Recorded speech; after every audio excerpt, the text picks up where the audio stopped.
କୁନି ଝିଅଟିଏ, ଆଖିରେ ଆଖିଏ ସ୍ୱପ୍ନ। ସବୁବେଳେ ଭାବୁଥିଲା ନିଜ ମାଟିର ନାଁ ରଖିବ, ନିଜ ଦେଶର ନାଁ ରଖିବ, ପରିବାରର ଦୁଃଖ ଦୂର କରିବ। ସ୍ୱପ୍ନର ଖିଆଲରେ ଛୋଟ ଝିଅଟି ଆରମ୍ଭ କଲା ନିଜର ଜୀବନ ସଂଘର୍ଷ। ଲୋକଙ୍କ ଆଖିରେ ଏହା ଗଲାନି, କହୁଥିଲେ ପାଗେଳିଟା, ମିଛର ଦୌଡ଼ିଲେ କ'ଣ ମିଳିବ, ଭଲ ପାଠ ପଢ଼, ଚାକିରି କରିବୁ। ହେଲେ ଝିଅଟିର ପଥର ମନଟାକୁ କେହି ବଦଳେଇ ପାରିନଥିଲେ।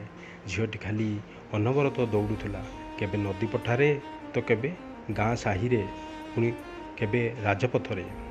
ସେହି ଝିଅଟି ଆଉ କେହି ନୁହଁ, ଆମ ଓଡ଼ିଆ ମାଟିର ଝିଅ ଦୂତୀ ଚାନ୍ଦ। ଗୋଟିଏ ବୁଣାକାର ପରିବାରରୁ ଆସି କ୍ରୀଡ଼ା ଜଗତରେ ଆମ ରାଜ୍ୟକୁ ଗୌରବ ଆଣିଛନ୍ତି। ଏହା ସମ୍ଭବ ହୋଇଥିଲା ତାଙ୍କର ଅକ୍ଳାନ୍ତ ପରିଶ୍ରମ ଆଉ ଭଗବାନଙ୍କ ଆଶୀର୍ବାଦରୁ।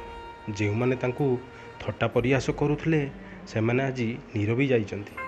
ଦାରିଦ୍ର୍ୟ ତାଙ୍କ ରାସ୍ତା ରୋକି ପାରିନଥିଲା। ଅନେକ ସୁନାମ ଆଣିଥିଲେ ଆମ ରାଜ୍ୟ ଆଉ ଦେଶ ପାଇଁ। ଦୂତୀ ଚାନ୍ଦଙ୍କର ଜନ୍ମ 3 ଫେବୃଆରୀ 1996 ଯାଜପୁର ଗୋପାଳପୁର ଗାଁରେ। 2012ରେ ସେ 18 ବର୍ଷରୁ କମ୍ ଜାତୀୟ ପ୍ରତିଯୋଗିତାର 100 ମିଟର ଦୌଡ଼ରେ ଚାମ୍ପିଅନ ହେଲେ।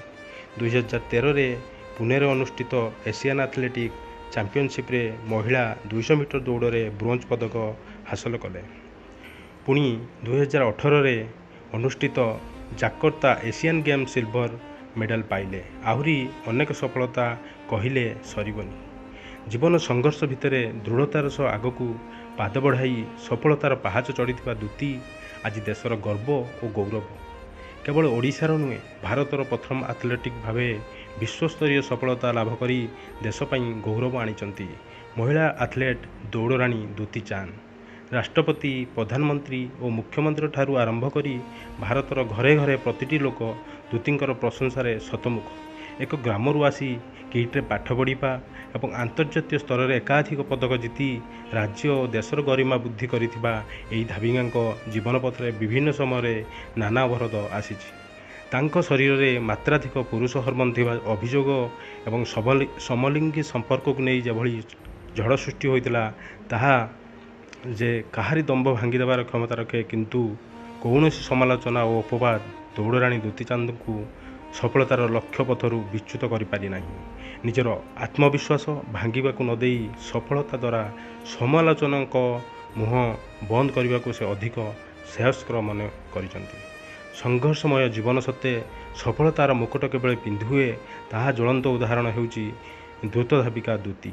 ବାସ୍ତବରେ ଦୂତୀଙ୍କର ଦୃଢ଼ତା ହିଁ ତାଙ୍କ ପାଇଁ ସଫଳତା ଆଣିଛି। ହେଲେ ତାଙ୍କ ମନରେ ଅଛି ଆହୁରି ଅନେକ ସ୍ୱପ୍ନ।